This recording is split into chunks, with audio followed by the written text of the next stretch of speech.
So here we are up at the ranch, and Ron is going to go through all these instruments for you.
So All right, that was old Norm. Yeah, so what's the story on this mandolin?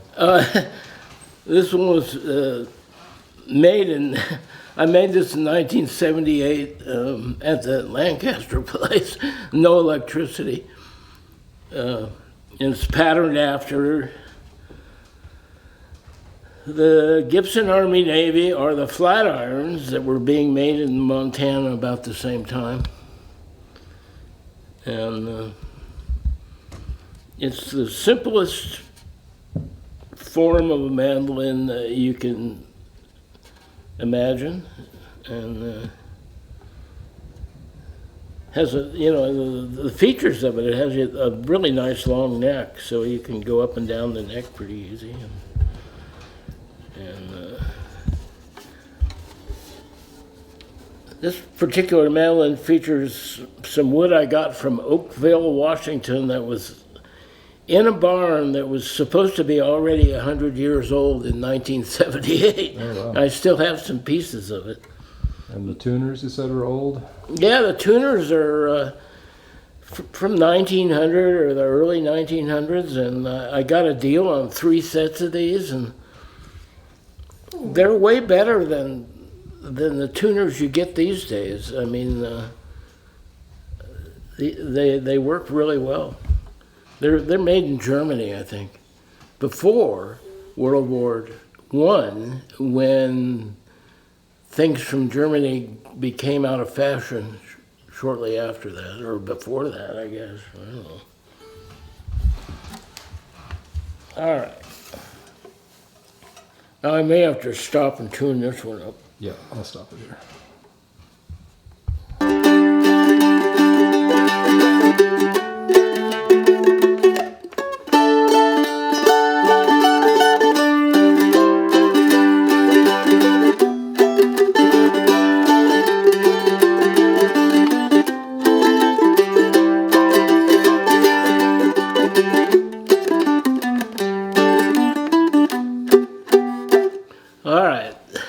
Ready to go. Yeah, we're on. All right. Well, this is a Regal made by Chicago, wherever they, in God knows when, 1930, 40. It's pretty unusual looking. Yeah, well, this was the mail order version of a Gibson. Oh. So this was like, a Gibson was like, I don't know what they were, $300 or something for a F5 now that is worth $1 million. But there's something about these particular flat mandolins that makes them kind of interesting. I mean, aside from the really weird shape, but they have a big, kind of like the F models, they have a big block. This is all solid wood up here. And I think that adds to the tone, and it doesn't have a real big body, so it's not tubby sounding. And It just has straight braces going straight across and really thin. This one does have a spruce top, and I think it's mahogany. I'm not real sure. And the neck was. The trouble is they have like poplar necks, and they're almost always unplayable. So you have to. This one has a big. I put a big shim in there because I wanted to get a high bridge that I could adjust on it, and I knew the braces would support it because I had the back off and I re-glued all the braces. Anyway, so we'll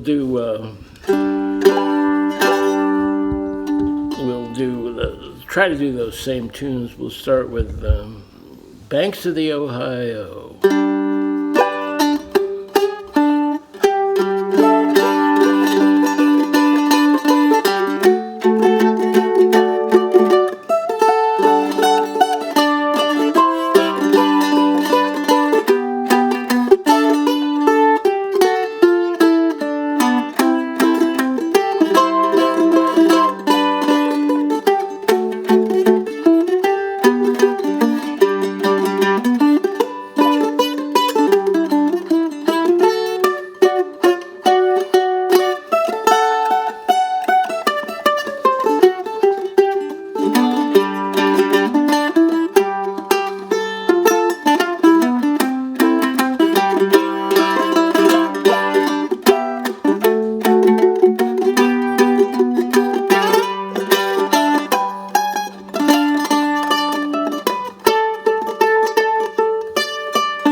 I have a bad habit of hitting strings that I really don't want to hit, but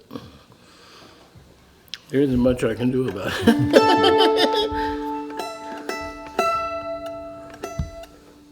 A little funky on the E string.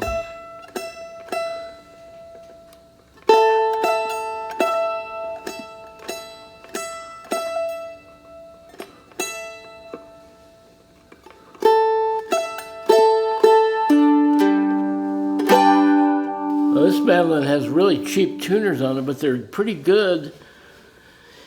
So there's all these tuners that come from these. I think were made in Japan, and they're a stamped plate that wraps around the worm, and they're pretty good. The ones that are stamped plates, and they have like. The only thing that holds them together is the fact that the worm is rubbing against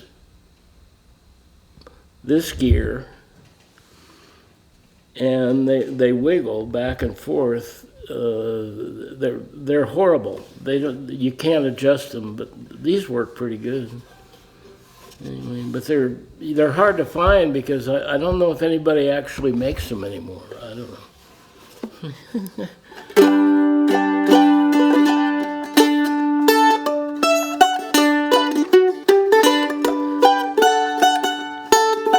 I gotta start over.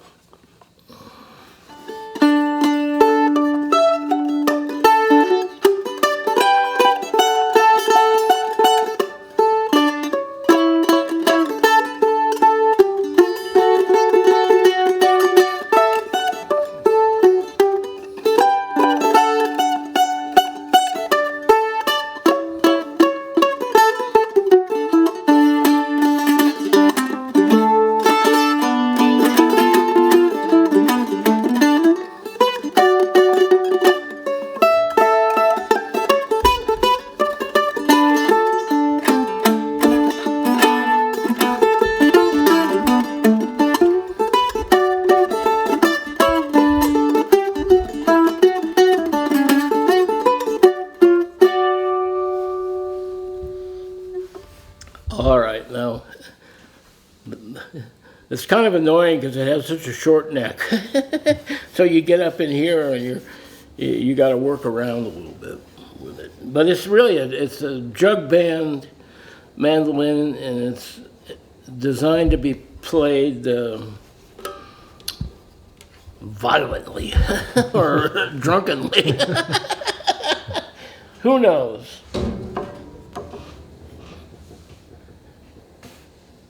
All right, and the last one here, this one. And I tuned this one up a long time ago, and it stayed that way. This is a store mandolin. It's a Victoria. It came from, made by the music mafia in Chicago for a music store, wherever Victoria's music store was. And What era? she's got a new bridge, and this is Charles' mandolin he sent me. And it does have similar tuners. It has a really, really... So this is another oldie then. Yeah, this is from I really don't know. Probably before 1920 somewhere. Wow. But I mean, it's kind of hard to tell because I think these are, again, German tuners, so they wouldn't have been available for a while after World War I, but at the same time, they would have had a bunch of them in stock, so you don't really know. But these are pretty good tuners. The downfall is the knobs are really, really little. But in some ways, you get more clearance between them, and they work really well. And this is a mahogany-colored mandolin of actually unknown wood. I don't know what it is. Probably birch or maple. And it has really thin wood. And I'm not real sure about the braces, but I think they just go straight across. We'll try Banks of the Ojai again.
Bit of Sweet Dixie.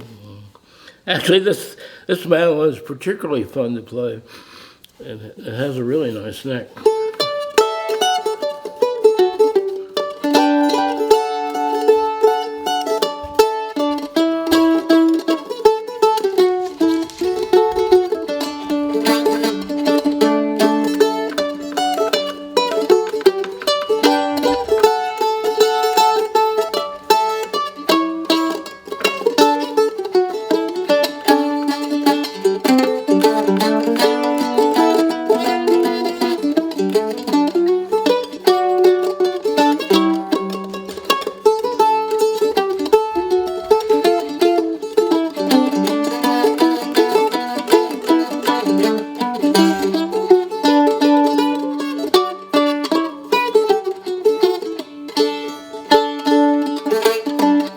Now, I have sandpaper on my pick,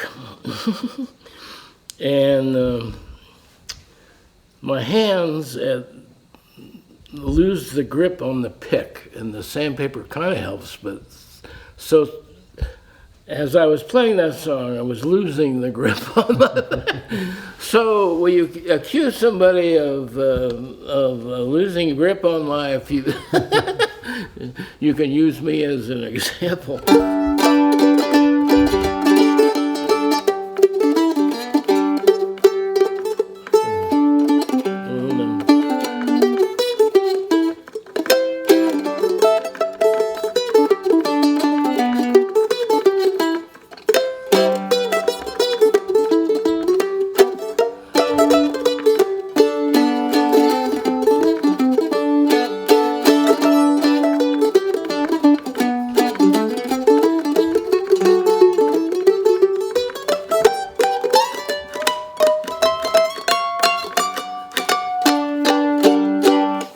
All right, that's 3 flat mandolins. Played. A fat guy plays 3 flat mandolins. Sort of. All right. Anyway, that one. Rosie made me a little video for this one. So this Chow. I'm not real sure what he's younger than me, obviously, but he goes back and forth between Pittsburgh and L.A. He has some kind of thing, and he apparently has plenty of money. He paid me. He just sent me this one. He bought one of my mandolins that looks just like this one, only it was a Stella that I had on eBay. And then he found this one somewhere, and he sent it to me so I could fix it. And I put a shim in it, and a new fancy bridge. But I mean, there isn't much difference between any of these that I can figure. Yeah, they're all pretty great. It'll be interesting to have them next to each other on the video. It's hard to even really tell the difference when you stop and start. Yeah, well, you could go over and do. You could do a quick one where I just do this.